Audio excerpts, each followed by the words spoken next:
Η μαγειρική είναι τέχνη, η μαγειρική είναι μεράκι, η μαγειρική είναι ταλέντο, η μαγειρική είναι απόλαυση. Είτε σου αρέσει να μαγειρεύεις, είτε έχεις ή δεν έχεις ταλέντο και μεράκι για τη μαγειρική, ένα είναι σίγουρο, πως το φαγητό το θέλεις νόστιμο και θέλεις να το απολαμβάνεις όσο περισσότερο γίνεται. Σε αυτό το βίντεο θα ασχοληθούμε με μερικά κόλπα και πληροφορίες που αφορούν τη μαγειρική και τις τροφές που καταλήγουν στο πιάτο μας. Πληροφορίες και κόλπα που θα νοστιμήσουν τις διάφορες παρασκευές και θα διευκολύνουν την όλη διαδικασία. Βλέπετε το κανάλι Μέα Κόλπα που αν κάνετε εγγραφή και πατήσετε το καμπανάκι θα σας κρατάει ενήμερους για πολλά και διάφορα ενδιαφέροντα ελπίζω θέματα.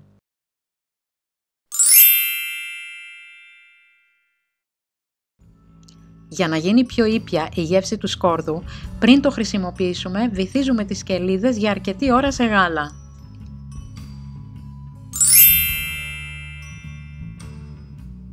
Όταν θα διαλέξετε φρέσκες γαρίδες ή καραβίδες, φροντίστε τα κελύφη τους να είναι σκληρά και γυαλιστερά και η σάρκα τους σφιχτή.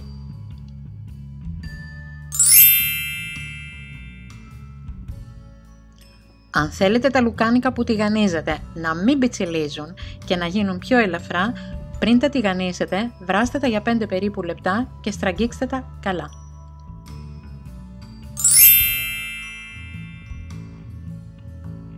Αν θέλετε το ψητό ή το βραστό κρέας να αποκτήσει ανώτερη γεύση και άρωμα, βάλτε στην κατσαρόλα ένα ολόκληρο κρεμμύδι.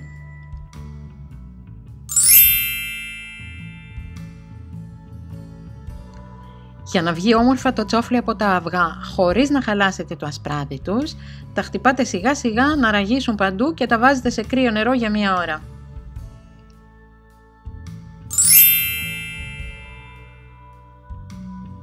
Αν περιχύσετε με μπύρα τα μανιτάρια που θα μαγειρέψετε, θα τους δώσετε ζωντάνια και το φαγητό σας θα γίνει πιο νόστιμο.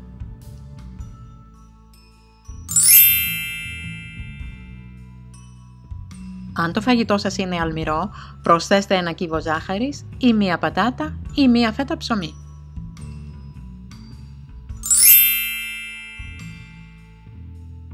Για να γίνει η ομελέτα που θα φτιάξετε πιο αφράτη, όταν τη χτυπάτε, προσθέστε λίγη σόδα από μπουκάλι ή ανθρακούχο νερό.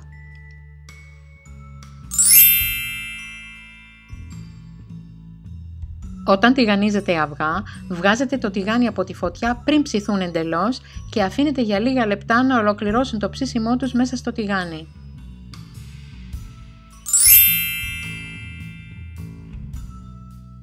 Αν το αυγό που θέλετε να βράσετε είναι ραγισμένο, το τυλίγετε σφιχτά με αλουμινόχαρτο και το βράζετε κανονικά.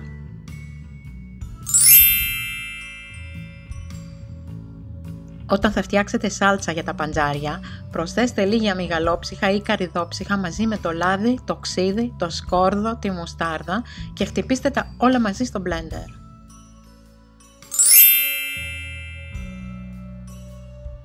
Αν θέλετε να απορροφηθεί η βαριά μυρωδιά του κοτόπουλου, βάλτε 1 πατάτα ή 1 πράσινη πιπεριά ή 1 κομμάτι κεφαλοτήρι στην κοιλιά του την ώρα που ψήνετε.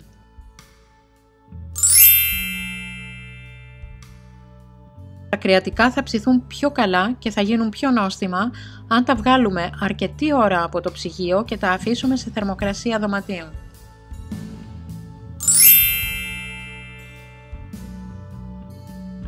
Για να μην μαυρίσουν οι καθαρισμένες και κομμένες πατάτες, τις βάζουμε μέσα σε μπόλικο νερό όπου έχουμε προσθέσει αλάτι.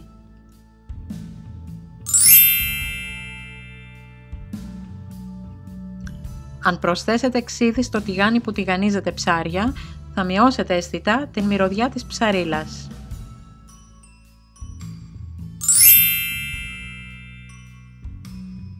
Όταν μαγειρεύετε σε φούρνο μικροκυμάτων, πρέπει να αφήνετε τα φαγητά για 2-3 λεπτά πριν τα σερβίρετε.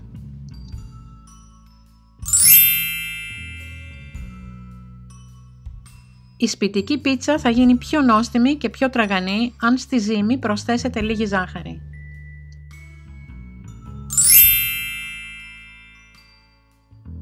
Όταν ετοιμάζουμε για ψήσιμο αφράτες ζύμες, πρέπει να βάζουμε το μείγμα αμέσως σε προθερμασμένο φούρνο, γιατί κινδυνεύουμε να μας ξεφουσκώσει και να καθίσει.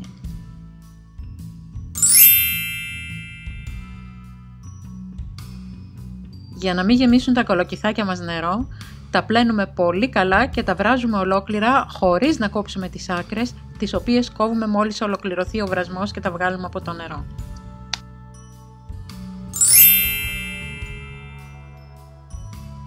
Αν στην μπεσαμέλ που προορίζεται για μουσακά ή παστίτσιο προσθέσουμε μία χούφτα τριμμένη σκληρή φέτα, θα γίνει πεντανόστιμη.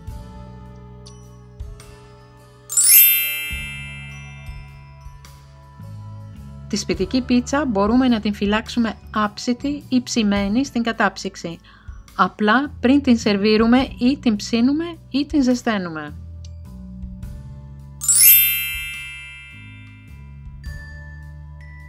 Αν θέλουμε να γίνουν πιο νόστιμα τα ζυμαρικά μας, τα βράζουμε σε ίσες ποσότητες νερού και γάλακτος με μία κουταλιά αλάτι. Το αποτέλεσμα θα σας ενθουσιάσει.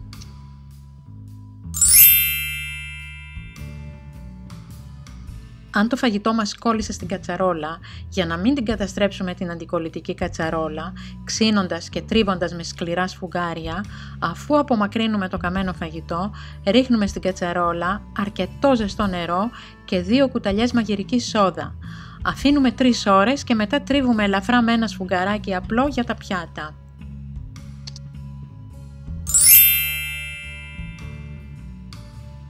Αν ζεσταίνουμε γάλα στο φούρνο μικροκυμάτων, πρέπει να προσέχουμε γιατί υπάρχει κίνδυνος να φουσκώσει και να χυθεί.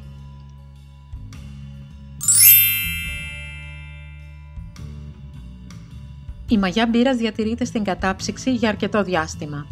Τη χωρίζουμε σε κομματάκια, τα βάζουμε μέσα σε πλαστικά σακουλάκια ή τα τυλίγουμε καλά με μεμβράνη ή ακόμη και αλουμινόχαρτο.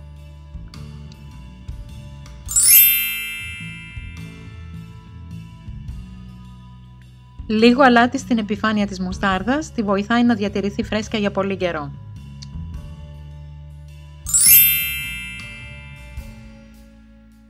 Αν η ζύμη μας κολλάει και δεν μπορούμε να την ανοίξουμε σε φύλλο, την βάζουμε για λίγο στο ψυγείο, τυλιγμένη με μεμβράνη.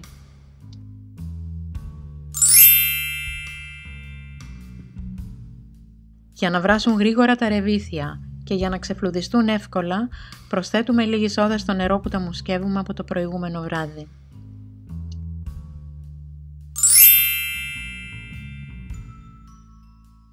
Για να απογειώσουμε τη γεύση της τοματοσαλάτας μας, τρίβουμε μία ώριμη ντομάτα και μία σκελίδα σκόρδου στον τρίφτη και τα προσθέτουμε στο λάδι της σαλάτας.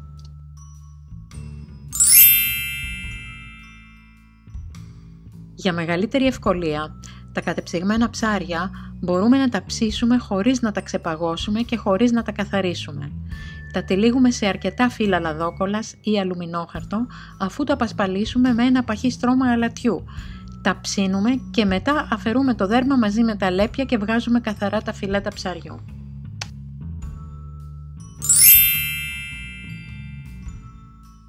Για να κάνει η πίτα μας ωραία κρούστα, αλήφουμε την επιφάνεια με ένα μείγμα από ένα αυγό χτυπημένο με γάλα και λάδι. Αν θέλετε να δείτε κι άλλα κόλπα και χρήσιμες πληροφορίες σε διάφορα θέματα, επισκεφτείτε τον ιστότοπό μας που είναι το Mea Culpa. Εκεί σίγουρα θα βρείτε κάτι που σας ενδιαφέρει, αφού υπάρχουν ενότητες για την υγεία, το σπίτι, τον κήπο, την μαγειρική, την ζαχαροπλαστική, την διακόσμηση, τα μαστορέματα, τις κατασκευές, τα κατοικίδια και διάφορα άλλα.